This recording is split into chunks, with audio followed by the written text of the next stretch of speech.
All right, so this is for the practice test, ladies and gentlemen. So, um, let's see on the first one here. So, um, again, complete the table for the function y is equal to 4/10 e raised to the x power. Round each value to the nearest tenth.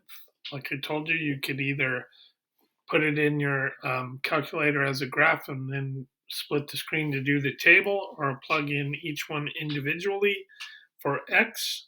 So on the first one here, if you did for -1, you should have gotten 0.1. For the second one, you should have got 0.4. For the when x is equal to 1, you'd get 1.1. And then when x is equal to 2, I think it became like 2.95 or something, but you would round it up. And you should say 3.0. Okay? Same thing on the second one here. Just plug it in and you'll get 1.185. On number 3 here, again, you could either say log to the base 3 1/9 is equal to x, and again say this base raised to this power equals this, or again, since you have a calculator, just plug it in your calculator and you do that on this one here. What you should find is you should find this one. The first one would be -2. The second one would be 1/2.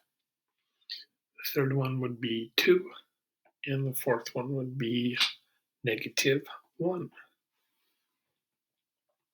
On number 4 here, again, select the solution of e to the x is equal to 33.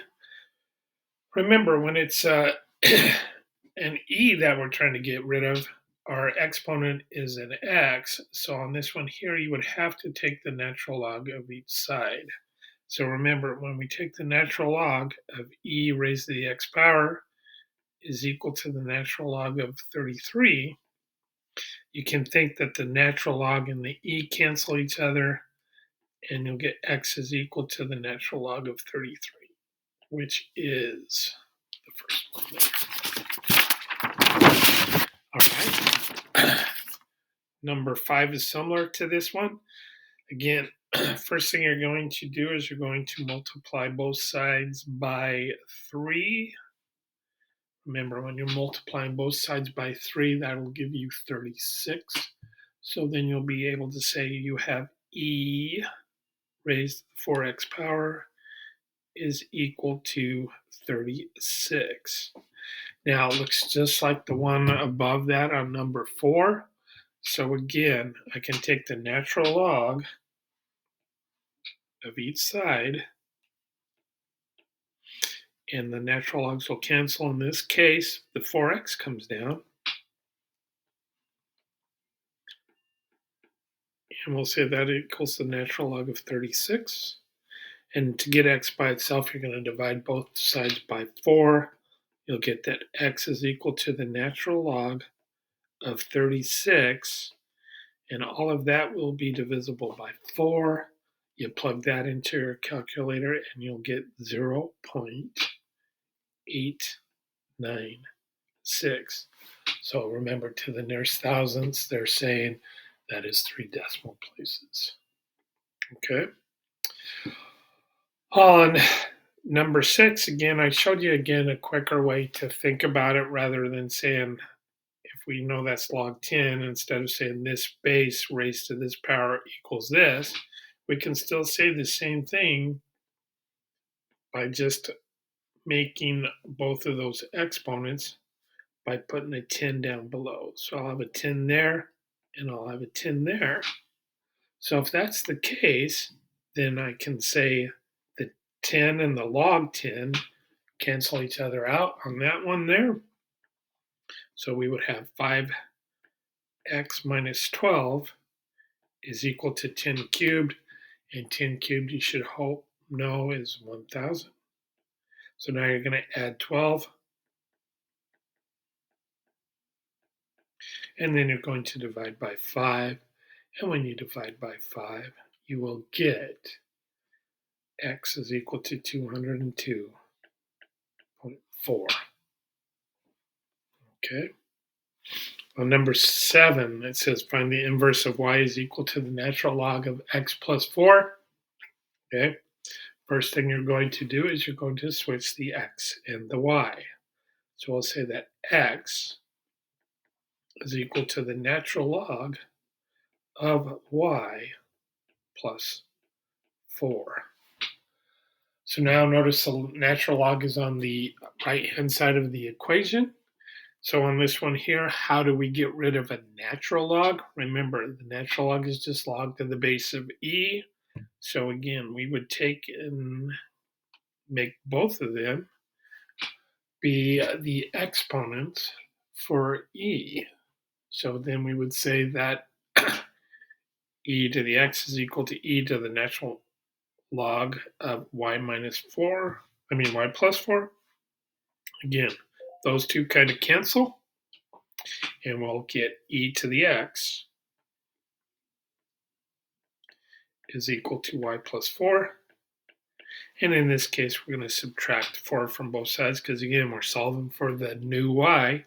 So we would say that y is equal to, I would subtract that 4 from y. So we'll have e to the x minus 4. All right, be careful when you do this. Don't put the minus 4 attached to the x. That won't work. All right, when we were talking about this today, again, I told you when we expand something, we're going to take this one, and when we expand it, it should look something like that one there. And again, when we condense one, we're going to start with this one, and it should end up with something like there. So I'm kind of telling you to set you up for both of the problems. So on number 8, we're going to expand. All right. So if we think about it, we have this being divided by this. One of our properties was that we can say that if it's division, we will divide. We will subtract. So we can say that the natural log of 2x raised to the 4th power minus the natural log of y to the 7th. Now again, we still have 2 times x to the 4th. So when I have multiply, remember to separate those, I would add. So on that one there, I'll have the natural log of 2 plus the natural log of x to the 4th minus the natural log of y raised to the 7th power. And now the final step that we have is, remember, when we all have natural logs here now, whatever is an exponent can now go in front of the natural log at that spot. So on this one here, we would say we have the natural log of 2 plus the 4 comes down, the natural log of x, and the 7 comes down minus the 7, the natural log of y. And that one is your answer. For number 9, again, we're going to follow the different path. So we're going to condense it so we end up with one natural log. So we're going to first take our 2 in front of the ln and bring it up. And the same on this one here, we're going to bring it up. So on that one there, we can say then that we can write this as the natural log of 5 squared plus the natural log of x squared minus the natural log of y. Okay, so now, again, I have a plus here to bring them together. That plus, I'm going to multiply them. So on this one here, I would have the natural log and 5 squared. Again, if it's a number and you can square the number, do it. So the natural log of 5 squared would be 25. And again, we're bringing the first two together. So that would be x squared minus the natural log of y. And again, finally, again, notice how we had 3 Now we're down to 2. We're going to get to 1 because a negative here, that tells us when we bring them together, we're going to be dividing. So that gives us our 1 natural log, and we have 25x squared, and that is being divided by y. And again, you should put it like that. All right, put it in parentheses, that'll help. Okay, and that is your final answer on that one there. On number 10,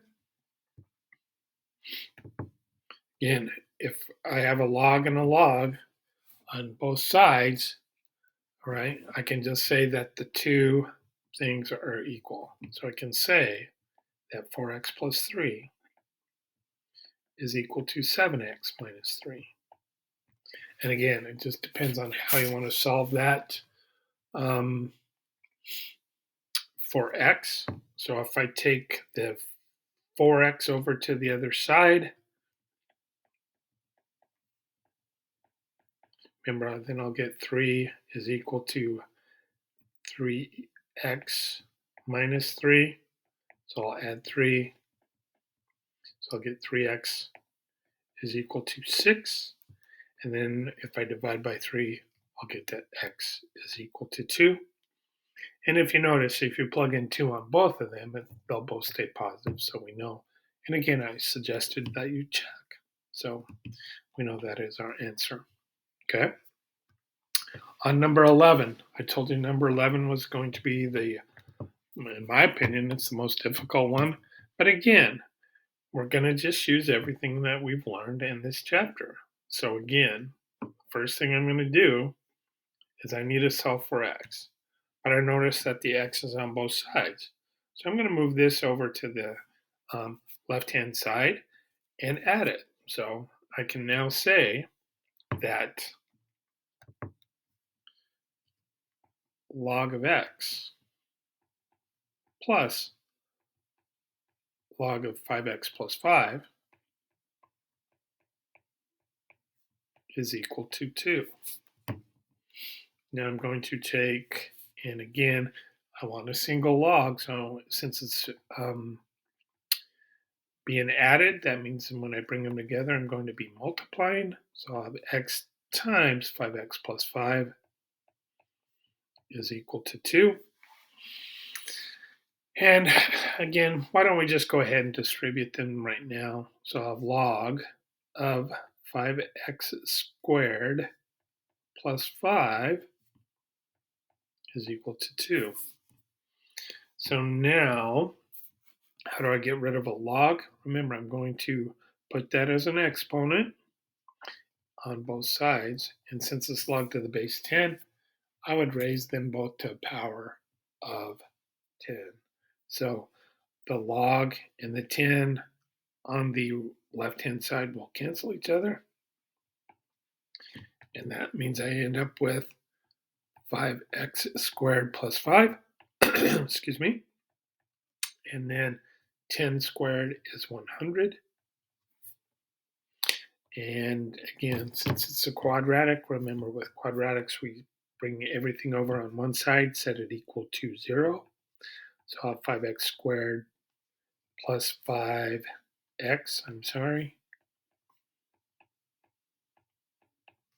minus 100 is equal to 0. Now on this one here, I can factor out of 5.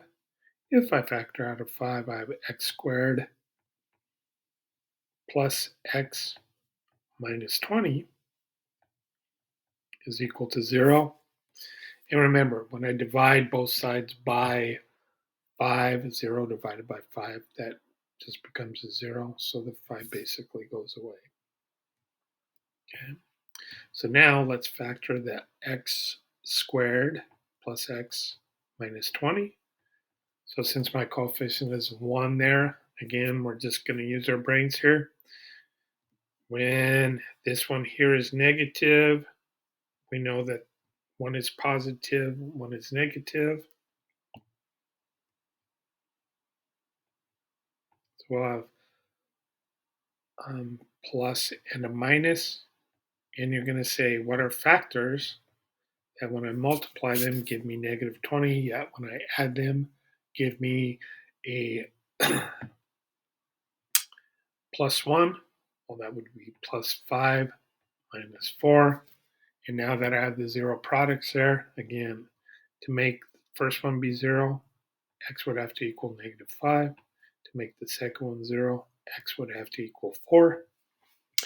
And remember, we talked about how we cannot have a negative when we plug it in here.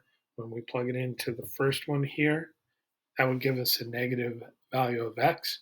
We know that we can't have that. We know we call that an extraneous solution, so an extra solution. So that means that one will not work. And our only answer out of all these that they give us is x is equal to 4. On number 12 here, again, the last three here are basically from section 6.1. So remember, determine when the function y is equal to 2 times 0.82 raised to the t power represents exponential growth or decay. All right, remember, what we learned is we could write this as y is equal to a times b raised to the x or t, in this case t. But remember, when that is less than 1, which is our b, so when b is less than 1, that would give us exponential decay. If it's greater than 1, we know it will give us exponential growth, which we will see in the next problem. All right? So now it says to identify the percent rate of change in the function from part A. So remember, our b was equal to 1 plus or minus r. In this case, since it's decay, we know that it's going to be 1 minus r, and we know that that equals 0.82. All right. So now I'm going to solve for r. So if I subtract 1, I'll get negative 0.82 minus 1. So negative r is equal to negative 0.18.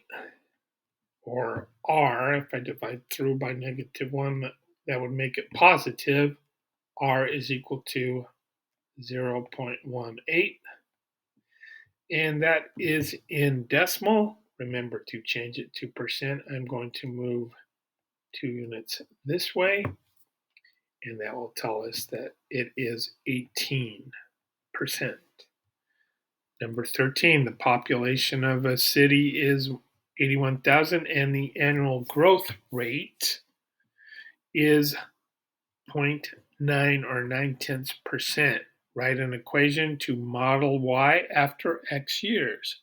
So again, we're still using that y is equal to a times b raised to the x power. A is our initial amount, so that's going to be $81,000.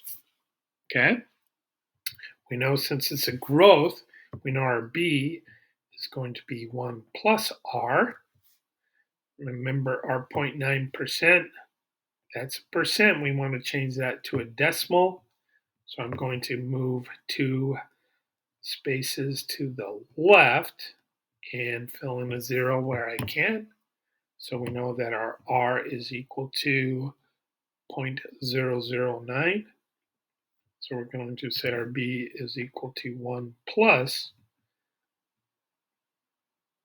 0.009 or 1.009. And that's what's going to go here as our b, 1.009. And we will raise that to the x power. There is your answer for that one. And then finally, the last one, you deposit $1,200 into an account that earns 7.2% annual interest. Find the balance after 8 years when the interest is compounded quarterly. Right? So remember, quarterly means 4 times.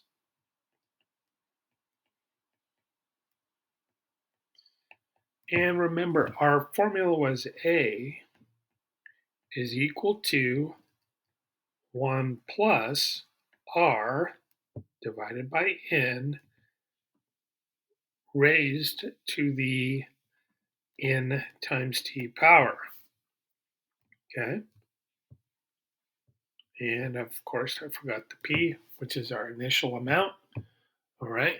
So our p is 1200 or 1200, however you want to say it. And remember, our rate, we're going from percent to decimal. So we're going to move it over 2. Again, I'm filling a 0. So I'm going to have 0.072, and that is going to be divided by 4. And we are going to have, let's see, our n was 4, and our t is 8 years. And again, just plug it in exactly like you see that in the calculator. You know it will work. And plug it in just to make sure. You should get $2,123. And since it is money, we know that we should round to the nearest hundredth, which would give you 78 cents. Pretty straightforward test, ladies and gentlemen. I think it's a fair test. Again, remember, if you want the extra credit problem, I have 10 copies, 10 different ones of the same problem. Okay? So, good luck tomorrow. You'll do fine.